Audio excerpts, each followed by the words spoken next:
Merianne. Hey, Tabitha. Today we have got a really, I don't even know, I want to say volatile topic. We're going to talk about anger, and there's hmm all different things and different ways you can go with it because that's one of those emotions that literally can be volatile. hmm So when we start to think about anger, let's start with society. Like, what is society's version or fixation of how we're supposed to handle anger or deal with it?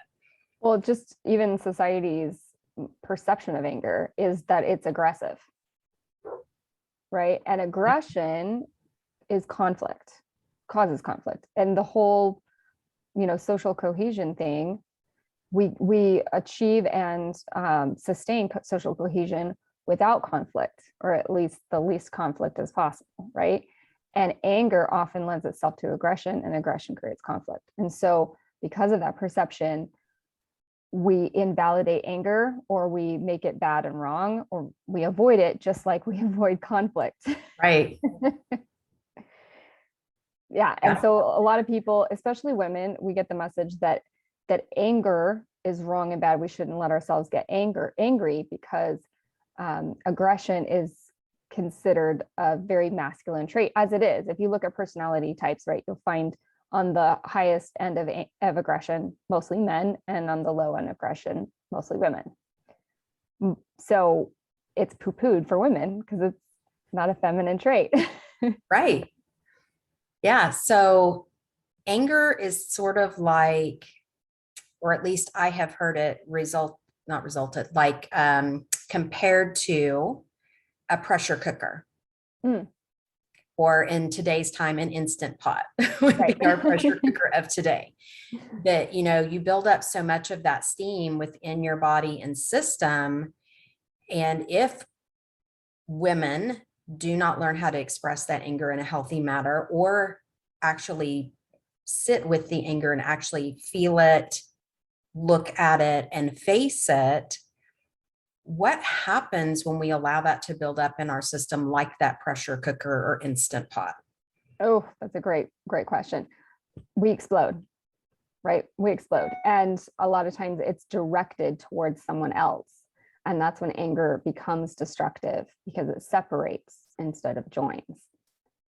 Yeah. So today, what I wanted us to do is talk about a few ways that women, men, anybody can more healthily release that anger, or what to do if you're caught in a situation where you're hitting that pressure cooker and you're like, oh my gosh, I'm going to explode on this person.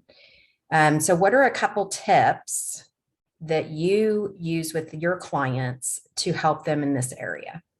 Yeah. So any really intense emotion, including anger, where we really feel like we're about to lose control, the first step is to take control of your nervous system and let out the pressure, and at least the unmanageable pressure in a healthy way, right? So taking a deep breath, especially a 2 suck in breath, which it goes like this. And then you hold it for 3 seconds, and then you count for 8 to 12 seconds on the way out.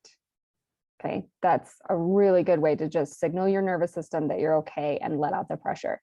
If you need to excuse yourself from the confrontation or whatever it is that's causing that you are perceiving as a threat, right? It's never the circumstance that's causing the anger. It's your perception of it. You see it as an attack. You feel threatened. Okay. And so if you need to excuse yourself to go use a baseball bat on the ground or whatever it is to get that pressure out, then that catharsis it's channeling the energy, right? Because emotions are energy, and it's putting it somewhere where you're not hurting another person. Yeah.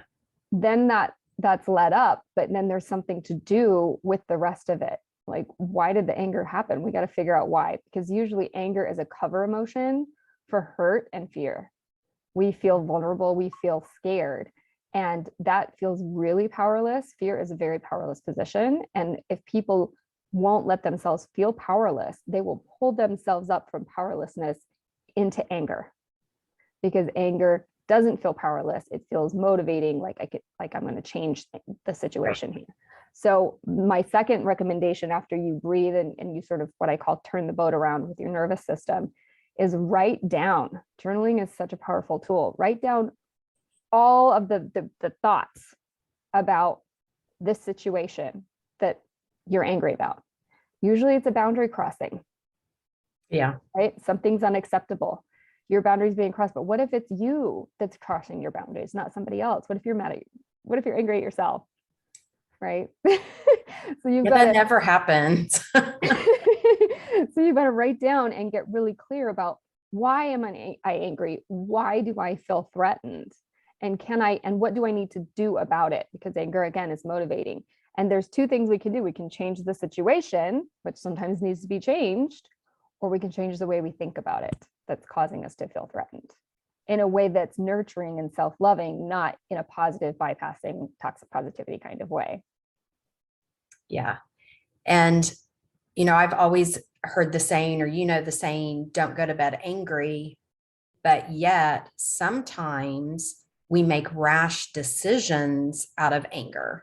Mm-hmm. And so by taking a little bit more time to actually mull those things over, let them sink in so that you can actually look at the situation from an outside perspective versus I'm stuck in the forest for the trees kind of situation, and you just want to lash out, taking that time.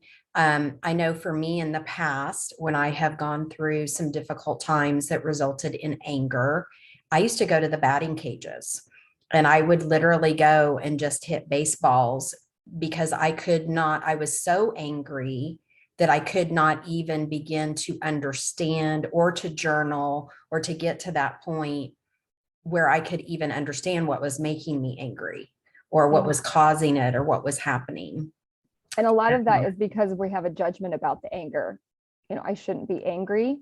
And when we just validate our own emotions, that it's okay to feel angry, it's an authentic emotion. It doesn't make me wrong. It doesn't make me bad. My anger is giving me a message. It's signaling that something is out of alignment with what I want.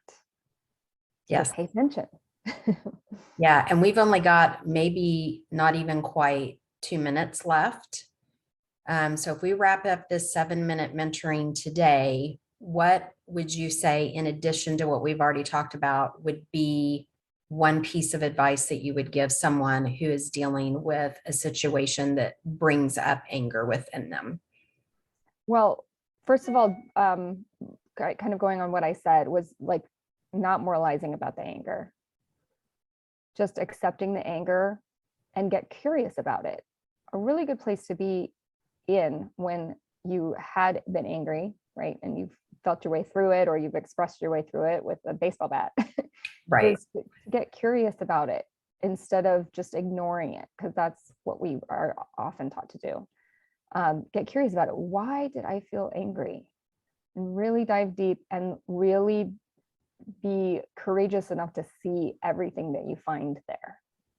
Yeah. And be willing to feel any kind of feeling as a result of what you find in your why. Because there's a question that I use a lot in my coaching is, why is this happening?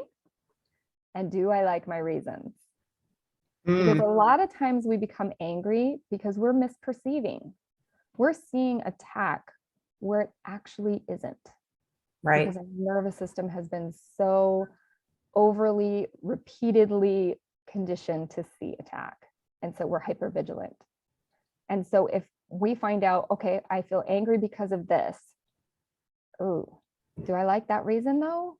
Oh, that makes me seem really overreactive.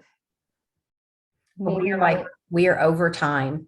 Oh, I know you and I could sit here and talk forever. So my last piece of advice, just really quickly for people, would be if you are in a situation that is an ongoing irritant to you that brings up a lot of anger, is reach out and talk to somebody. Sometimes they can help you look at things from a different perspective, see a different way, and help you answer those questions. Why?